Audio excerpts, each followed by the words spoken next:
donc on a renvoyé nos bagages à Paris. Et je dis oui, mais nous, on est en Barcelone et on rentre pas à Paris après. Yo tout le monde, on se retrouve pour un nouvel épisode de Raconte-nous une anecdote avec Elsa qui va nous raconter une anecdote. J'en ai plein. Hein. Ah, il y en a plein, mais un, c'est déjà bien. Tu vois. Alors, il y a des années, j'ai fait un trip qui s'appelle Interrailing, où en fait, tu as 2 semaines, tu as par exemple 5 billets de train. Ouais.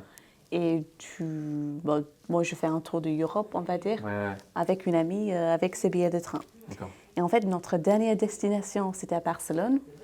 Nous, on était Paris, du coup, normalement, un train Paris-Barcelone. Simple. Du coup, on a passé quelques jours à Paris, et la veille du train, on a fait une soirée. Je ne dis rien.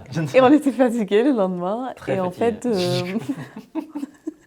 on s'est trompé de la gare à Paris. Du coup, normalement, on devait être à, je sais pas, Gare du Nord. Mais on est arrivé à Gare de Lyon. Et on s'est dit, bon, je trouve pas le train sur l'écran. Effectivement. On a re-regardé le billet. Ah, c'est pas la bonne gare. Et du coup, on avait juste 10 minutes avant le train. Donc, c'était impossible. Le métro, c'est impossible, clairement. Et du coup, on se dit, bon, on va mettre dans un café. Et du coup, on se dit, bon, on va regarder s'il y a un vol ce soir. Paris-Barcelone. Comme ça, on a quand même nos 5 jours à Barcelone tranquillement. Du coup, on a trouvé un vol pas cher le soir-là. Du coup, on était à l'aéroport. On est arrivé à 1h du matin à Barcelone.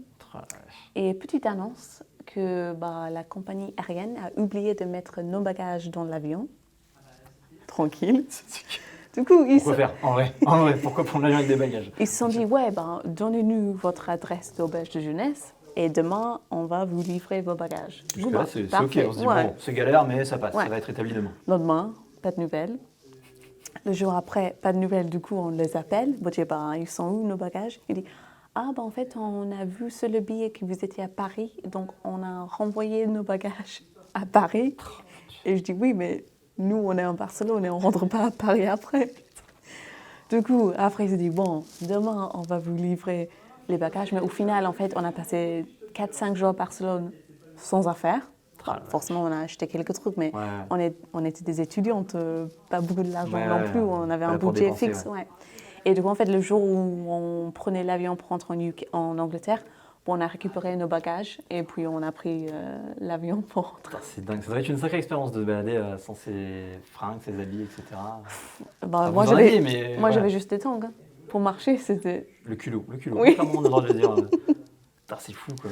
Ils avaient quand même acheté genre dentifrice, en genre là. On avait acheté des petits trucs, mais... un peu essentiel, si on peut dire ça. Mais on voulait pas acheter beaucoup parce que... Il y avait déjà le voyage à payer, quoi. Ouais, c'est ça. Vous avez certainement des trucs de prévu, on avait etc. 20 ans, on avait un budget fixe.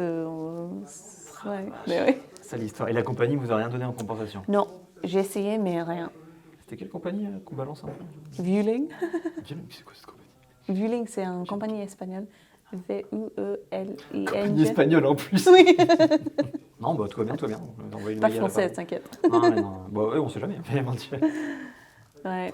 Et même ce voyage, j'avais réservé un vol pour la mauvaise année. Ça, c'est une autre anecdote. C'est une autre anecdote? Mon Dieu. Oui. Est-ce qu'on surenchérit sur une deuxième en même temps Comme tu veux. Allez, soyons fous. C'est du rap, c'est cadeau. Du coup, c'est les Anglais. Pour le même voyage. Pour le même voyage, il y a un lien. Il y a un lien. Du coup, je pense qu'on a prévu de rentrer en UK le 2 septembre, par exemple. Par exemple, ok. Normalement, c'était censé être un jeudi. Et du coup, moi... Ce détail est important. Moi, j'ai réservé un vol et je dis, 10 €, c'est pas cher. Je vais réserver direct. Et en fait, le lendemain, j'ai dit à mon ami, je dis, j'ai réservé mon billet de retour. C'était 10 €, peut-être le 3 ou 2 septembre. Elle me dit, non, c'est dit on rentre le jeudi, pas le mercredi. Et je dis, j'ai réservé pour 2013 au lieu de 2012. Mon Dieu. Heureusement, c'était pas cher, donc 10 même €, si je l'ai perdu. Mais c'est pas ça, c'était la première fois que j'ai réservé pour la mauvaise année. Et puis, je pense qu'un an après, je fais la même chose, mais c'était pour le mauvais jour. Et j'étais avec une amie, elle connaissait l'histoire. Elle m'a dit, Elsa, je vais tout checker, je vais tout vérifier pour qu'on réserve vraiment le bon jour. Et on a réussi quand même de réserver pour le mauvais jour. À deux dessus, vous avez quand même... Non, c'est bien. Ouais, elle était confiante en elle. Elle dit ouais, je sais Elsa, tu es nulle en Si, en anglais, réservation. moi je gère de ouf, Moi, je gère de ouf. aucun Et puis- problème. Et puis si. Bon bah voilà, quoi, on part l'année prochaine. Quoi, genre, ok, d'accord, de ouf. Et depuis maintenant, tu vérifies tout le temps. Ouais, je demande à quelqu'un de vérifier parce que si j'avais fait un vol de 400 €. Ouais, on s'en rend pas compte. On fait les malins là, mais en vrai, c'est le genre de douille. Là, heureusement, c'était que des vols de Ryanair à 10 €, 30 €. Mais Ça passe. L'annulation est impossible, mais globalement, 10 euros, c'est acceptable. ouais. Mais voilà. Non, des belles histoires, du coup, en fait, pas réserver vos billets par Elsa. Oui. Mon Dieu, on a méchant. Bah top, bah, merci beaucoup pour cette anecdote. merci à toi. Toujours vérifier ses billets et la date.